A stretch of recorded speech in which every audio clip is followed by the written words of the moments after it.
Chapter 39, Masters Come from the Ordinary. Crime Department, Drug Squad. The dude that had been stopped by Su Cheng when he was driving while under the influence of cocaine was currently detained in the interrogation room. In front of him sat the calm and beautiful Ran Jing, who had a serious expression on her face. The substance level inside your body had seriously exceeded the limit, so just cooperate with us. Where did you get your stuff from? We identified you as being part of Eastgate. Are you guys involved in drug smuggling and trafficking? If you confess honestly, we will take it under consideration and lower your sentence. The drug user in front of her smirked and smiled. Hey Officer Ran, you don't need to scare me. I know the law. I'm just in here because I did drugs, and I wasn't caught selling it to others or making it, so could it be that you will still give me a death sentence? Don't be like this. I know you guys have been eyeing me for a long time now, but I'm not stupid. Ran Jing saw how fearless he was, and her pink fist slammed onto the table. Do you believe that you can be taken in for life? Ran Jing threatened. The drug user snorted. Are you threatening me? I have a lawyer, you know? I'm probably just going to be in prison for at most a year or two and then I will be out. I don't really care. After speaking, the drug user directly stood up and walked out from the interrogation room. Ran Jing gritted her teeth as she stood there. Not long after, her deputy came over and said, now that the people from Black Society all know the law, they aren't easy to scare anymore. Ran Jing sneered and didn't say a thing. Just then, her supervisor came in and patted her on the shoulders. Take it easy, there's no rush. We didn't transfer you over to take care of Eastgate at once. It's going to be difficult dealing with this big fish, so we must do it step by step. Ran Jing nodded and immediately said to her deputy, don't let this guy go or he might give warnings to his accomplices. Before the smuggling case of Eastgate is settled, he's staying here. The deputy captain, got it. Ran Jing continued to ask, oh right, at the scene of the arrest, you guys mentioned that it was a colleague of another department that saved the kids and arrested the guy. Do you know who he is? I think it's a colleague from the Riverside Police Station, his name is Su Cheng. Him. The deputy Cap, you know him. Know him? I'm even rooming with him. Ran Jing muttered in her heart. Yeah, I think I've met him before. Cap, did you watch the surveillance footage we retrieved from the scene? The deputy captain was a bit interested as he brought it up to Ran Jing.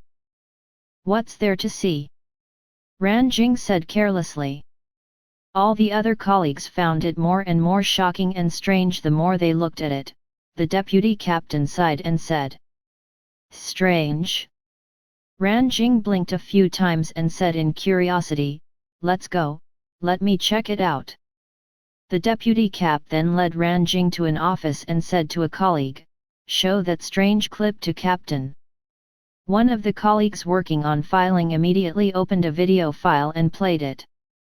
Ran Jing looked at the surveillance video at the crossroads. The drug user's sedan took a sharp turn while running a red light and was about to hit a group of elementary school students that were crossing the sidewalk. Then in the video, Su Cheng pushed away his motorcycle, ran over, and picked up the two kids that were about to get run over by the car. After seeing this, Ran Jing didn't find anything strange about it. Isn't this all normal? Ran Jing asked, a bit confused. The officer operating the mouse played the video back and then pressed the pause before everything happened. Then, he explained, Cap, look closely here. The car was about 10 meters away from the kids, and the police officer was 20 meters away. At almost double the distance, under normal circumstances, if the car were to take a sudden sharp turn, how many people could react in time? Even if they could, how many people could outrun a car by almost twice the speed and take the kids to safety before the car crashes into them? This officer was about 20 meters away. Having said that, the officer played the whole video again with a video parsing processor, starting from the beginning of the action section. This is what it looks like when we slow it by 20 times, take a look again. Cap.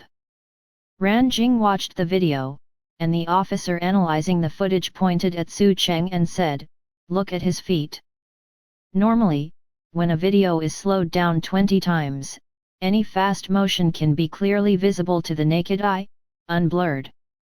However, Cap, look, everyone else, including the wheels of the moving cars, could be seen clearly, yet this guy's feet, no matter when I pause the frame, the image I catch is still fuzzy. Ran Jing's eyes narrowed. Why is that? The officer analyzed. I can only say that even slowing down the footage by 20 times was not enough to clearly capture his rapid pace. In other words, in 1 second of time, he could make at least 7 to 9 steps. Ran Jing, is it possible? Officer, nothing's impossible. We went to check out the scene, and the other colleagues even tried to simulate the situation to try and match his speed. It was just physically impossible to run over and save the kids within just 2 seconds. According to the footage, the car was going to hit the kids in 3 seconds, yet this officer only used 2 seconds to carry the kids to safety. This video is really creepy, and all we can say is that it's really strange. There's an old saying that masters come from the ordinary. I really think our little patrol officer here is really hiding his abilities. Ran Jing's eyes lost focus after seeing the video. At home, Su Cheng just couldn't get a fucking good nap. It was because Shen Yao would come over every so often to knock on his door. At last, Su Cheng woke up completely and opened the door. Looking at the woman standing outside of his door, he interrogated, "Are you done?" She just laughed and said, "Tell me how you won all those rounds last night and I won't ask for you to return that 200,000 yuan. Su Cheng just told her straightforwardly, "How else? Just luck. Who are you expecting to trick?"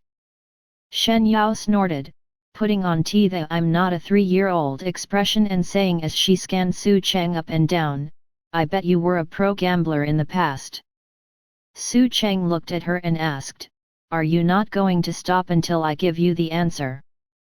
"I'm someone that's extremely curious towards everything. If you don't give me the answer, then I will only want to know it even more," Shen Yao said determinedly. She was clear with her words. "If you don't tell me, don't expect to get any sleep." Su Cheng took a deep breath, and then he looked at Shen Yao with a face full of seriousness and said, "That's right, I'm a god of gambling. My ears are capable of hearing everything, even your heartbeat, and my eyes can see through your eyes and look into your soul." Shen Yao became a bit agitated. "I'm talking to you very seriously." Su Cheng replied, "I'm being serious too. In the past 3 seconds, your heart beat 5 times. Shen Yao was stunned for a second, and then she hesitated and looked at Su Cheng, who didn't seem like a god of gambling but a god of bullshitting. "Haha, is that right? Then look into my eyes and tell me what you see." Su Cheng took a deep and serious look at Shen Yao, the two staring at each other for a full 10 seconds. Then, he slowly said, "There are eye boogers. Go to hell." Shen Yao slapped Su Cheng on the arms, and just as she prepared to turn and leave, Su Cheng said, "During that 10 seconds, your heart rate went up and thumped 25 times, which means, you were getting nervous. You can keep on talking nonsense." Then, with her back against Su Cheng, she blushed and said without turning around, "The hearts of women naturally beat more frequently than men's. The man that can make my heart race hasn't even been born yet, humph." Then, she left as if she was trying to escape.